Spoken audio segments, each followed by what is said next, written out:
欢迎, welcome back. You know, I spend a lot of time traveling and visiting different cities around the world. And the best way to learn about any city is to spend a few hours sightseeing with one of the locals. Nobody can make you discover local history and take you to special, charming places like someone who lives there. I'll be cooking in a couple of minutes. Now, let's take a walk with my good friend and personal guide on the narrow streets of Yokohama Chinatown. I walk around Yokohama Chinatown with my good friend Zheng-san, as they call him in Japan, was born here and knows everything and everybody in Chinatown. The Zheng family came to Yokohama 80 years ago. After World War II, everybody had to start from scratch. Mr. Zheng's father began by making and selling Chinese donuts. His mother was the first chef in the first family restaurant. Today, the family has several very successful food-related businesses in Chinatown, including his daughters. This is Monkey Magic Tea Shop. Mr. Zheng's daughter has a complete line of teapots, cups, teas, and everything to do with tea drinking. They are modern items, unique designs, and valuable ancient antiques. Mr. Zheng said his mother was the best cook in the family. For years and years, she was the head chef in this restaurant in the heart of Chinatown. And here's the family grocery store. It is a small, typical shop, except for one thing. It contains a wonderful statue in honor of his mother for her years of long and hard work in the kitchen. The statue of mother with a cleaver preparing a fish is a tribute to her efforts and to her skill as a chef. Even though Zheng family is Cantonese, one of Mr. Zheng's favorite hangout is a Beijing-style restaurant called Taoyuan.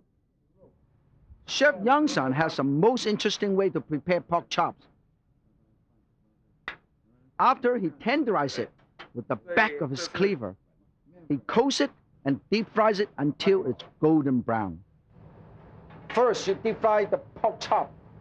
Golden brown. See that? Huh? Wow. Huh? Nice and golden brown. Instead of serving the pork chop in a sauce, Chef Yang serves it over soup noodles. First, he makes the soup. Then he adds thin noodles.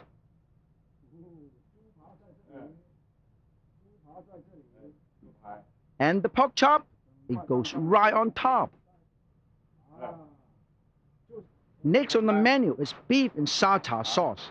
Chef Yang slices his beef across the grain, like this. Then it's off to oil blanching. Oil blanching meat is very popular in Chinese kitchen. This cooks the meat quickly and evenly while preserving its taste and texture. Then it's into the wok with the rest of the stir fry. Add the sauce, and it's cooked up in no time. I'm getting hungry. Most of the customers in Yokohama Chinatown are Japanese. That explains the sitting on the tatami mat, even though it is a Chinese restaurant. Northern Chinese style food is becoming very popular around the world. And Chef Yang's creations are certainly popular with me and Mr. Zheng. 哇，吃得很开心，饱了。谢谢杨师傅。good 大师傅。我中华街，宏觀中華街。I love Chinatown, Yokohama. Get some mushroom ready to make my dish. New dish, Ning Ser Tur stir fry. This is a northern style dish inspired by the chef in Yokohama. Cut this up, put it over here. Fresh button mushroom. And then we're gonna get ready some beef, okay? Seven-Flavour Pork. Cut it up. Now actually, if this piece is a little bit too big, you can literally cut this up in half. Cut this in half, and then cut it. Slice it, always cut it across the grain. The grain running from this direction, then that direction. Cut it. You see how I move the knife? I cut it and put it here. Cut it, and cut it and put it here. And cut it, put it right here. Once it's done, always marinate your meat, okay? Transfer this, and you put it right here. With a tiny bit of oyster sauce and cornstarch. Marinate. Very nice. Let it marinate for about anywhere from 1 minute to 2 hours. Now, since I cut into smaller pieces, it doesn't really take too long to marinate. I shouldn't call it marinate, just seasoning it, okay? But you should always marinate a bit longer at home. And then I have some sweet potato here. I'm going to quickly fry this. Look at this. This is so cute. Cut into little lobster shrimp shape. Look at that. Nice. Very nicely done. And then when this oil is hot enough, you're going to quickly fry this, okay? Now, you probably noticed. Oh. Be very careful when you put something in. Make sure there's no water. While you're doing that, heat up another wok, okay? Heat up another wok very high. Another wok or frying pan. Make sure to use a tiny bit of oil. All you need is about 2 teaspoons of oil, okay? Oh, I think this is already done. Beautiful, nice and golden brown. Very nice. Ah, look at this. This is so beautiful. We're going to put this right over here. It doesn't matter, even though I put some beef here, because I'm going to have to stir fry this again anyway. And then the next thing I'm going to do is I can also oil blanch this or stir fry this, okay? The chef in Chinatown always oil blanch this when the temperature is right. They don't soak up much oil. So oil blanching actually is a very good technique because it cooks every single piece at the same temperature for the same amount of time. So it's nice and uniform, okay? Look at this. This is almost ready. This is how fast this is, okay? Now, while you're oil blanching that, you stir fry the rest of the vegetable. You have, look at this, chili, garlic, put it in first. Let it stir, get the flavor out. Red chili, very fragrant, dry red chili. Then put the mushroom, snow pea, and sugar snap pea. Oh, and then, of course, some green onion and the fried sweet potato. Oh, yum. You know what? The beef, I think, is done. We shut it off. Oh, nice and golden brown. Let it drain a little bit. Put it right over here. Let it drain a little bit. This is a nice, wonderful skimmer. Wire basket, because it's maximum draining. You put it right over here. Stir. Oh, look at the color. Whoa. And I put a tiny, tiny bit of broth. That's why. And then, of course, don't forget the shrimp, because you can surf and turf. Oh, look at how fast you can do the dish. And then the next thing I would do is add the seasoning. Chili sauce, tiny bit of sugar, hoisin sauce, soy sauce, and a tiny bit of ground peanut or peanut butter. Or you can use sesame seed or a paste. Oh, very nice. In the meantime, I want to show you why I'm cooking this, okay? I'm going to show you one more thing. How to make all this wonderful garnishing. If you don't have the skill, hey, no problem. You go to a Chinatown, buy a whole bunch of these cutters, cookie cutters, like a cookie cutter. Look at this. You have this flour. You push it in, the whole thing comes up like this. And you push the other one in, whoop, it looks like this. And then you even have birds. Look at this. I use a chopstick and push this out. You even have a little bird, so you have different color. You can actually throw the whole thing in and use it, okay? In the meantime, oh, this is almost ready. We're going to put this together. And, you know, the great thing about this is surf and turf. Never, never overcook the shrimp. You see, a lot of time you go to regular restaurant, the shrimp is always overcooked. That's the reason why I normally put it in a little bit later. Now, this is another trick that a lot of Chinese restaurants do that you may not know. Right before you serve, put a tiny, tiny bit of oil right here. Oh, look at this. This is so beautiful. This is ready. It's a wonderful dish. Everybody can do it at home. And that's what I call surf and turf. Look at this. Put it right over here. Look at the color. Look at the shape of the ingredient. Here we have Nanjing-style surf and turf stir fry. I am boiling, water blanching or parboiling some vegetable, lotus root, carrots, and put it right over here where the ice water is. Look at this. All of this, everything is round to make a dish I call sweet and tangy lotus root salad. Let it cool down a little bit. This is ice water. Nice. Okay, let it sit there for a little while. Make sure it's cooled down. Okay, and then in the meantime, I'm going to show you how to make the salad dressing for this very unique. Of course, everybody knows that very few Chinese restaurants have salad, but this is a very interesting salad dressing to make this wonderful salad. First, we mince the ginger. Already done. Another one.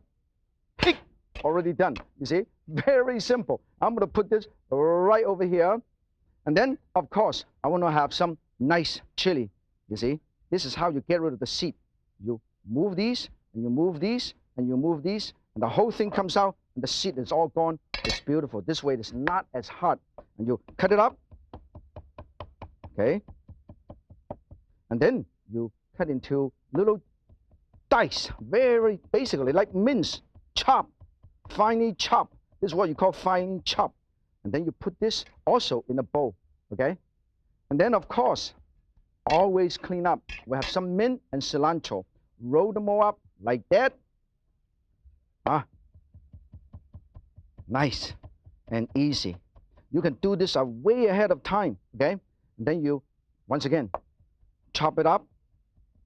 And then go. Very easy. Okay, this is all done. We'll put this all in one bowl. And we're going to make a dressing.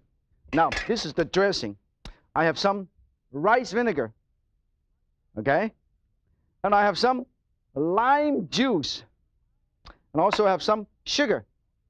I'm going to make sure put the right amount of sugar. Okay? Push it in. Stir this and stir this. Depends on how much salad you're making. The great thing about this is you can literally make this ahead of time. And that's the reason why I have some extra one here. Put them all in together, okay? That means after you make this, you can make enough to do a whole party or have leftover for the next few days. Let it set aside, move everything away, and then we're going to show you all the other things that we're going to put it in. This is the one that we have cooled down with lotus, carrot, and daikon, okay? Put it right in here. And then, of course, look at this. I have some cucumber, carrot, and, make sure to toss it, carrot. You can use literally any vegetable anyway. Look at this. This is so beautiful. Radish is something that would add some texture and color to it. Beautiful. When this is all nice and ready, you know what you're going to do? You're going to set aside and scoop this out. Let it pickle for a couple of minutes up to, the reason you don't really need to do it for more than 2 hours because it's so thin. But if you want, you can literally let it sit for about an hour. When this is all nice and done, we're going to show you how we're going to garnish it and put it together, okay? Here, look at this. I have a little basket made with lotus root. This is lotus root. Now, I talk a little bit about lotus root during Chinese New Year or during weddings. They always have put two of this together, bind them with red paper. And then the reason is just very symbolic. You look at this. When you break a lotus like that, look at this. You can see, look at this. That means it doesn't matter how far you're apart. You're always well connected. You always get stuck together. This good relationship. That's the reason why. When this is all nice and ready, we're going to put this right here. Before I do that, I want to show you this. Okay, look at how much work of art is. This lotus root, carrot. This is a lotus basket, cucumber, and this is a fancy. This is fantasy land. This is lotus root with all kind of edible stuff. Green onion, Thai basil, chili, and mushroom. Beautiful. That's why cooking is not only just a science, but also an art. Look at how beautiful this is. Now we have it. It's a very simple, very healthy, sweet and tangy lotus root salad.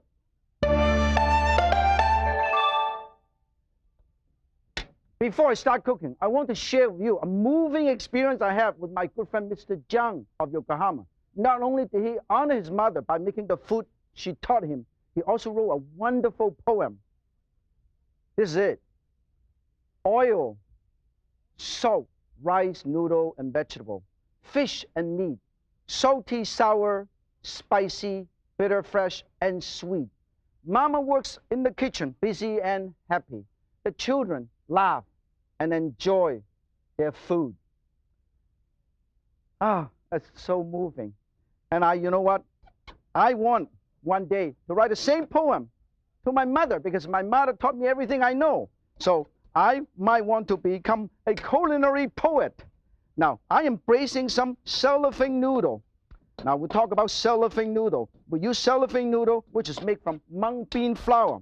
I braise it with a tiny bit of wine, a tiny bit of soy sauce, and a tiny bit of, homemade soup stock. Because I want to put this on the bottom of my dish to make a dish called a Mongolian beef, everybody's favorite. Look at that. Normally, you go to a restaurant, they don't have this on the bottom of Mongolian beef. But I put it in because it absorbs all the flavor, all the sauce. I'm going to put it right on the bottom. Look at this. Personally, I put it right over here. Look how beautiful. Now, the great thing about using this kind of wok is all you have to do is clean this up like this, and you are ready to go again. Look at how easy it is. Okay, non-stick. Now, here we are. Get everything else ready. Heat up this. Put some oil here. And then in the meantime, we're going to marinate our beef, okay? Here, slice some beef. Always slice across the grain. Use dark soy and light soy mixture, okay? Use a tiny bit of cornstarch. Always. People often ask me, Martin, how come you always say cornstarch, cornstarch? Because it serves three purposes. One, it helps to seal in the juice. So it makes it nice and juicy when you eat it. What makes food tough is because you lose all the moistures. Second, it gives a nice shiny glazed. And thirdly, it is good because it gives that velvety texture. That's the reason why cornstarch serves actually three purposes. And of course, a lot of Chinese chefs also use this to thicken their dish. Now, this is hot. Okay, I think it's hot enough. So we're going to test it a little bit. Even for stir fry, this is hot. We're going to put it in along with ginger. I think I need a little bit more ginger. So I'm going to cut this up. Hey, more ginger. I love ginger. Stir. Oh, the first thing you do is spread them on the very bottom. Allow it to sears the meat for a few seconds. In the meantime, I'm going to check my oil here and see whether it is hot enough to do the deep fry for the cellophane noodle. I show you, you can braise the cellophane noodle and you can also deep fry the cellophane noodle as a garnish. Let's check one piece out. Hey, perfect. Everybody get ready. Hold on to this. Whack. Done. See, this is all we have to do. Take it out and put it right here, and then shut this off, and we'll come back here and then go, hey, look at that. Beautiful. When it's almost ready, when this is almost ready, what you do is you put the rest of the ingredient in. Leek, green onion, and chili pepper. Okay? Very simple. A tiny bit of extra dark soy. I love it. Tiny bit of extra wine. And then, of course, chili sauce. Chili garlic sauce, hoisin sauce. This is the trick. And then thicken it and make some extra sauce. Look at this. Always remember when you use cornstarch, always remember to stir this. 1 portion of cornstarch to about 2 or 3 portions of water. Put it in where the boiling liquid is. See, the boiling liquid is right in the middle. Right in the middle. See this? If you want to make more sauce, very simple. Simply put more broth. This is how you make sauce. When this is nice and done, oh, this is so beautiful. Now, I think this is almost ready. We're going to show you how easy it is to garnish and put the whole dish together, okay? This is it. When this is done, oh, very nice. I can smell it. Let me taste. Make sure the sauce is wonderful and it's the right balance of flavor. You know what? Even Mr. Zheng's mother would be proud of me. When this is nice and done, we're going to transfer these. Put it right over here. You see why it's so good? Because the cellophane noodle absorbs all of these things. All of the wonderful sauce. Look at how beautiful. I love it. All of these. And when this is ready, you put this over here and you serve these. Look at this. Mongolian beef. I bet Attila the Hun get very hungry when this was being made for him.